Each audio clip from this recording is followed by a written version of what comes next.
Buenos días y bienvenidos a mundodesconocido.es.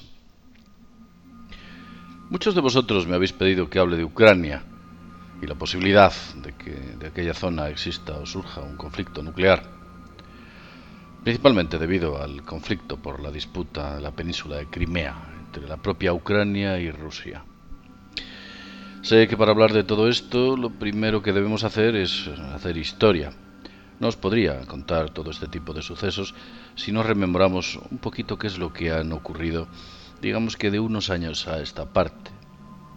Podemos descubrir a través de esa memoranza cómo un grupo de poderosos hombres deciden tomar el control del planeta y seguir una milimétrica agenda que hasta fecha de hoy están ejecutando de manera correcta para sus intereses, qué duda cabe. El control del planeta siempre ha intentado ser llevado a efecto por distintos dictadores a lo largo de la historia. No es la primera vez que ocurre, y en estos momentos, por supuesto, está ocurriendo. Para ello, estos hombres poderosos en la actualidad utilizan la extorsión. Compran presidentes, infiltran agentes secretos en los más altos poderes de esos gobiernos a los que quieren atacar, destruyen a los dictadores que no les interesan y, por supuesto, engañan a naciones saqueando sus recursos naturales. Y, qué duda cabe, cercan a aquellos países o naciones que son considerados sus enemigos. Veréis, vamos a hacer historia. A principios de los años 80, la balanza de poder estaba dividida, como sabéis, en dos bloques. Por una parte estaban los países de órbita capitalista, Occidente, y por otra parte estaban los países de órbita comunista. A finales de esos años 80, la llamada Unión Soviética, afín a los países de la órbita comunista, alcanzó una cifra de 45.000 cabezas nucleares. Eso frente a las 25.000 que poseía los Estados Unidos. El ejército soviético era muy superior. El número de las naciones aliadas al bloque de la URSS era enorme, muy grande. Mucho se dijo sobre la invasión de la URSS en Afganistán. Lo cierto es que durante aquella etapa, y espero que muchos de vosotros no me veáis como un prorruso o prosoviético o algo así, porque la verdad es que en aquella invasión que ejecutó la Unión Soviética a Afganistán, durante aquella etapa, por raros que parezcan estos datos, las mujeres afganas, entre otras cosas, no utilizaban ni burka ni velo. Incluso se comenta que las jóvenes estudiantes universitarias podían ir a la universidad en minifalda, algo hoy sorprendente del régimen talibán que gobierna aquel país. Tras la repentina muerte del secretario de la Unión Soviética, y me ciño al año 1985, concretamente Chernenko, en la URSS aparece un velo de rumores. Eran ya varios los anteriores secretarios generales que habían muerto en extrañas circunstancias. Estos datos parece ser que no trascendieron a Occidente. Lo cierto es que Chernenko, Andropov y Brezhnev parece que habían muerto de manera rara, justo en una etapa en la que iban a comenzar a ejecutar importantes reformas sociopolítico y económicas. Reformas que, por supuesto, mejorarían el nivel de vida de sus ciudadanos y aumentarían los recursos económicos de los mismos, así como el poder y potencial de aquel país. Justo en aquel momento mueren estas tres importantes figuras, algunos de ellos ya con bastante edad. Pero este no es el tema que nos trae aquí. Repentinamente, y como surgido de la nada, aparece la figura más joven del staff del PQS, el Partido Comunista de la Unión Soviética, proclamándose secretario general. No era otro más que Mikhail Gorbachev, quien con tan solo 54 años se convierte en uno de los hombres más poderosos del mundo. Mikhail Gorbachev llevó a la Unión Soviética al desmembramiento, la bancarrota, el descontento total de sus ciudadanos, la obsolescencia de su ejército, quien en detrimento iba poco a poco perdiendo mantenimiento y, por supuesto, eficiencia en sus mecanismos militares y en sus propias tropas. También comenzaron a extinguirse todos aquellos países aliados que tenía al este de Europa. Mikhail Gorbachev tomó un montón de medidas antisociales. Incluso, por poneros un dato, os diré que llegó a restringir el consumo del alcohol, prácticamente una ley seca, que aumentó el descontento de sus ciudadanos y por supuesto comenzó a formalizar grupos mafiosos de tráfico de alcohol. Y qué duda cabe que llevó a la ruina a la empresa estatal que se dedicaba a la fabricación de vodka, entre otras cuestiones, la cual obtenía pingües beneficios el Estado. Todos los pasos que tomó Mikhail Gorbachev fueron un auténtico desastre. La glasnost, la perestroika y todas aquellas medidas eran única y exclusivamente medidas títere con la cual los países de Occidente se sentían felices. Fijaos hasta qué punto que incluso personajes tan reaccionarios como Margaret Thatcher, quien fue la destructora de todas las mejoras sociales del Reino Unido, y Ronald Reagan, el más incompetente presidente de la historia del mundo, que fue el mejor títere de los poderes económicos y de la banca, estos dos sujetos llegaron a pronunciar la famosa frase de «Este es nuestro hombre». Y es que siempre surgieron dudas sobre la auténtica esencia de Gorbi, que así lo llamaban en Occidente, Gorbachev, sus vínculos secretos con Occidente y, por supuesto, más concretamente con la CIA. Era extraño de cómo aquel joven trabajador que durante años condujo una cosechadora fue alzado por unos brazos milagrosos a secretario general de la Unión Soviética. Quizás fue el momento en el que le entregaron el Premio Nobel de la Paz en el que me di cuenta que Mikhail Gorbachev, nuestro querido Gorbi, era un agente de los servicios de inteligencia occidentales infiltrado en el puesto más alto del Politburó. Esta estrategia se había repetido en Polonia, cuando comenzaron las revueltas del sindicato Solidaridad, encabezado por el carismático líder Lech Walesa. Lech Walesa obtuvo el cariño de Occidente, y lo digo entre comillas, porque consiguió engañar al pueblo polaco, por supuesto, quien años después de las revueltas generalizadas que provocó el sindicato Solidaridad, lo eligieron presidente de Polonia. Cuando Walesa toma el control del país, la destrucción de los derechos de la gente, la presión económica y, por supuesto, la traición a todo aquello que defendía en el pasado, se tornó una dura realidad para sus compatriotas. Curiosamente, no fue hasta el año 2000 cuando unos comprometidos documentos salen a la luz y lo vinculan directamente como agente de la CIA. En realidad, Lech Walesa era un topo creado por Occidente con el que pretendían desestabilizar Polonia. Por supuesto, con el beneplácito de otro agente llamado Mikhail Gorbachev. Os daré un dato poco conocido. Una de las principales causas de la caída de la Unión Soviética fueron los 18.000 millones de dólares que tenía de deuda. Si tenemos en cuenta que Estados Unidos tiene hoy 18 billones de dólares de deuda y sigue en pie, la diferencia entre la deuda o la antigua deuda soviética y la actual deuda norteamericana es nada más y nada menos que 1 millón de veces más. Por ejemplo, y ya para finalizar con el dato de la economía, la Unión Soviética cae por 18.000 millones de deuda, algo insostenible. Y la ciudad de Detroit, en Estados Unidos, se ha dado en bancarrota recientemente precisamente por esa cantidad, 18.000 millones de dólares. Fijaos qué contrariedad. El que fue por entonces el país más poderoso, o segundo país más poderoso de la Tierra, cae por una minucia. Pero sigamos hablando de Walesa. Recordemos que a Walesa le entregan también el Premio Nobel de la Paz. El Premio Nobel de la Paz parece ser un premio solo reservado a aquellos que defienden el New World Order o el nuevo orden mundial.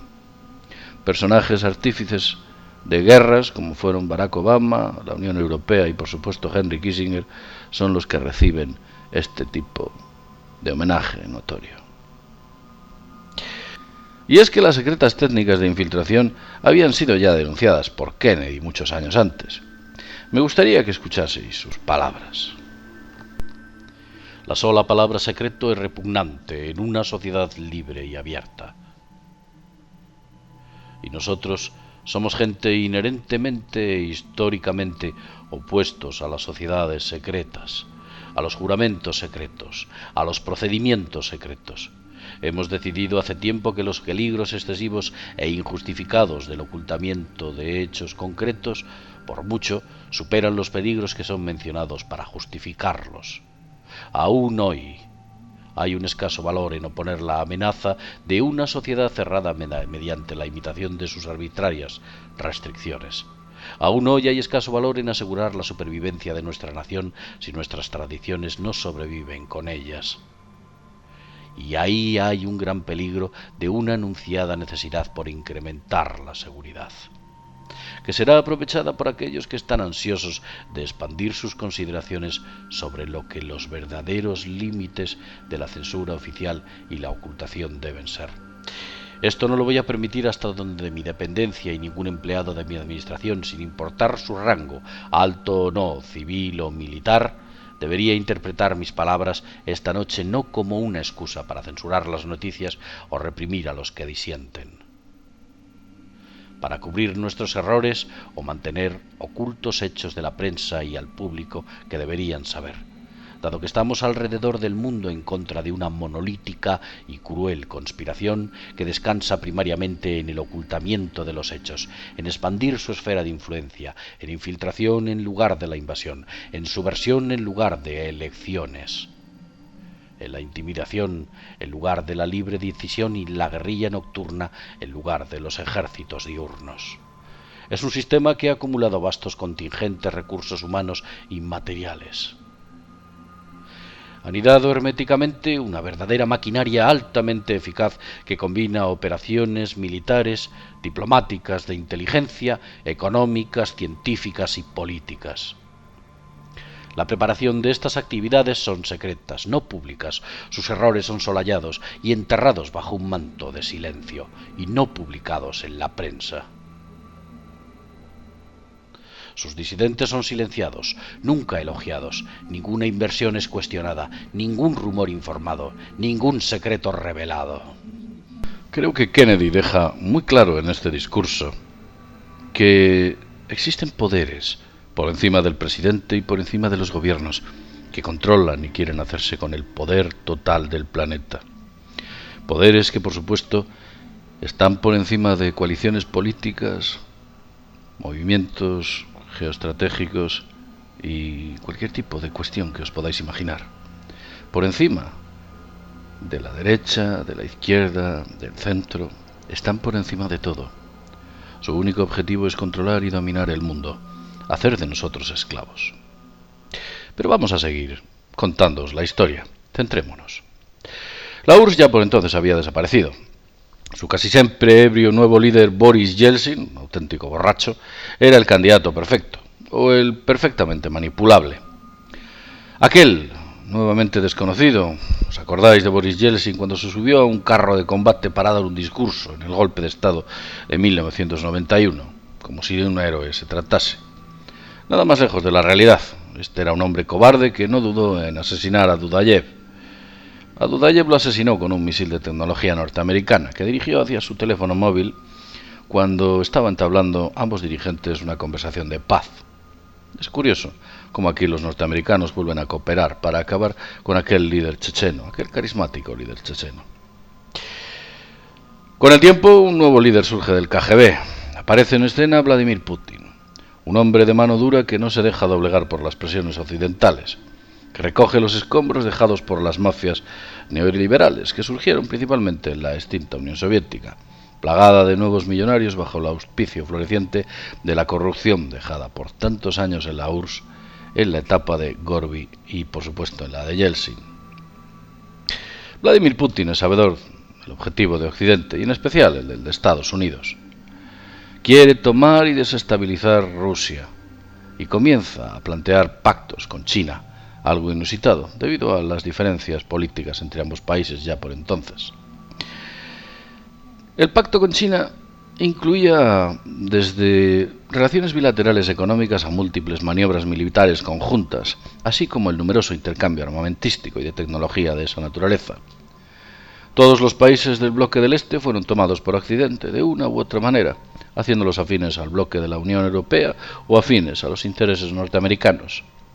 De hecho, el famoso escudo de misiles se colocó en Polonia, algo que a los rusos no les sentó nada bien, y que lo veían sencillamente como un sistema defensivo para intentar destruir sus defensas cercanas a Occidente, o sus defensas, o por supuesto sus sistemas de ataque, no lo sabemos.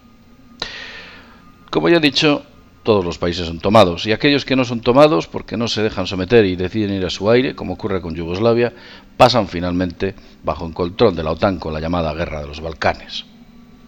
La URSS es membra. Toda la antigua URSS y sus provincias dejan de ser aliadas. Estonia, Letonia, Lituania, Kirguistán, Uzbekistán, Tayikistán, Turkmenistán, Georgia, Armenia, Azerbaiyán, Moldavia, Ucrania, Bielorrusia y Armenia, junto con Kazajistán, se van y se separan de la gran Unión Soviética. Rusia sigue siendo grande debido a su enorme extensión, la zona de los Urales hacia el este, por supuesto estamos hablando de Siberia. Pero no con ello pierde todo el beneplácito de estos países menos de 2, menos de 4. Concretamente, Tayikistán, Armenia, Bielorrusia y, por supuesto, Ucrania. Por contra, los países tradicionalmente árabes, que siempre eran cooperantes con la Unión Soviética, son tomados y desestabilizados uno tras otro por Estados Unidos. Libia, Irak, Irán, Afganistán, Siria, Egipto y Túnez son literalmente destruidos para formar parte de la órbita pro-norteamericana. Otros países de Asia se alzan aliados incondicionales de Estados Unidos, como pueda ser, por ejemplo, Japón. O Pakistán, quien parece que sí, que no, que coquetea y que no deja de estar, pero pese a haber matado a miles de personas los drones norteamericanos en zonas de Pakistán, en la actualidad siguen haciéndolo. Es un dato que a los medios de comunicación parece que se les olvidan todas las operaciones que los drones norteamericanos están ejecutando en territorio pakistaní y que están matando a muchos civiles. Pues Pakistán parece que coquetea bastante con Estados Unidos, pese a todo este tipo de movimientos. Aunque quiero centrarme en Ucrania.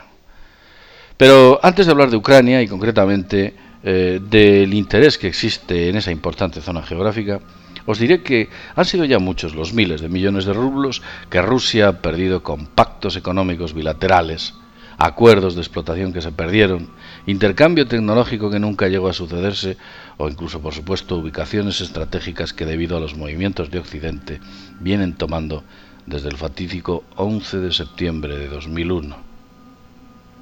China también ve constantemente peligrar sus intereses mundiales con el suministro de petróleo. También tiene importantes presiones económicas mundiales frente a su política industrial y expansión de la producción. Algo que por una parte no está bien visto por Occidente, pero por otra aprovecha a Occidente para producir sus bienes de bajo consumo, sus bienes de consumo de bajo costo, quiero decir.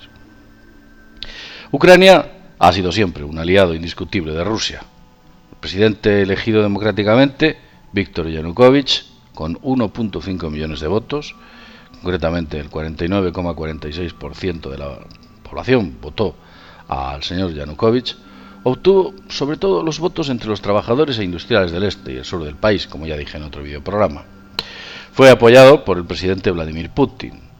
Y desde luego el derrocamiento de Yanukovych ha sido con el beneplácito de Occidente, principalmente por no integrarse a los intereses de adhesión a la Unión Europea. Es por ello que en todos los medios de comunicación occidentales, o prácticamente todos, veréis cómo cierran filas en favor de la destitución, que no es más que un golpe de Estado, hacia el señor Yanukovych. La financiación de Soros, uno de los hombres más ricos del planeta, a los partidos opositores, por supuesto, a Yanukovych, así como la extraña aparición de grupos violentos y armados afines a la extrema derecha y el nacionalsocialismo, que comenzaron las revueltas en Kiev. Parece ser que era una especie de violentos pagados y financiados por ese extraño personaje, entre otros. Todo esto consiguió y llevó al actual presidente al exilio. Se formó un gobierno ilegítimo, que es el actual gobierno que vosotros podéis ver, un gobierno dirigido por un agente proeuropeísta, Alexander Turchinov, cuyo compañero de partido, y esto no lo dicen por ahí, que fue Pablo Lazarenko, fue declarado culpable y condenado a prisión en los Estados Unidos por el blanqueo de capitales, el fraude y la extorsión. Imaginaos qué compañero de viaje. De hecho, un total de 200 millones de dólares fueron saqueados por el compañero de partido del actual presidente interino de Ucrania. Y esto para que toméis nota del sujeto que se encuentra en el poder hoy en día allí. Porque sospechamos que en aquella etapa en la cual ambos compartían intereses, no sabemos si estuvieron implicados. Pero lo cierto es que en el año 2006 se abrió un expediente contra Turchinov, posiblemente por las relaciones con la mafia rusa. Ese expediente, debido a ciertas presiones, posteriormente fue cerrado. Y lo curioso es que el actual presidente, Turchinov, en las elecciones del 2008, recibió única y exclusivamente un exiguo 13% de votos. Y con un 13% de votos, ahí le vemos coronado presidente interino. La zona más importante de Ucrania, y cambiando ya de tema, es estratégicamente hablando Crimea, la península situada en el Mar Negro. La flota rusa, si cae Crimea, perdería el control en el Mar Negro, dejando en manos de los Estados Unidos su libre acceso por parte de los aliados de Estados Unidos que tienen la zona, que son un montón. Asimismo, la población rusa en la península de Crimea es mayoritariamente prorrusa, porque son gente que proviene de aquel país o que han nacido o que son originarios de Rusia. La tensión está en aumento, pese a las presiones occidentales a Rusia, presiones que no va a ejercer realmente debido a que, no sé si lo sabéis, pero Rusia podría sancionar duramente a la Unión Europea debido a que en España no, pero el suministro de gas natural a la Unión Europea proviene de Rusia. Y un corte de ese gas sería sencillamente catastrófico para países como pueden ser Alemania, Francia, entre otros, en fin, países en los cuales se está recibiendo esta importante inyección de gas. Si comenzaran las acciones militares en la zona, entre Ucrania y Rusia, posiblemente surgirían conjuntamente con una serie de actos terroristas, copiando el modelo sirio, para desestabilizar el gobierno regional de Crimea. Desde luego, la postura de Rusia, con Vladimir Putin al frente, sería la de obrar con mano dura, lo que podría desencadenar en la intervención militar de Occidente con el consiguiente choque entre los bloques de los Estados Unidos-Europa versus Rusia-China. Algo que elevaría este conflicto a regiones como Japón, las dos Coreas, entre otras, y por ende nos conduciría a la inevitable Tercera Guerra Mundial. ¿Puede ser posible esto? ¿Puede ser posible que exista una Tercera Guerra Mundial? Ya veremos. Ya veremos lo que sucede en los próximos meses. Recordemos que Vladimir Putin ha ubicado importantes contingentes militares en la zona, tropas y buques, y tiene el beneplácito unánime del Parlamento ruso para emprender cualquier tipo de acción militar contra Ucrania. La suerte está echada y, por supuesto, no os dejéis engañar por los grandes medios de comunicación. Os quieren llevar al huerto, descubrir su estrategia. Lo dicho, y sin más, desde mundodesconocido.es, nos vemos en el próximo videoprograma. Hasta pronto.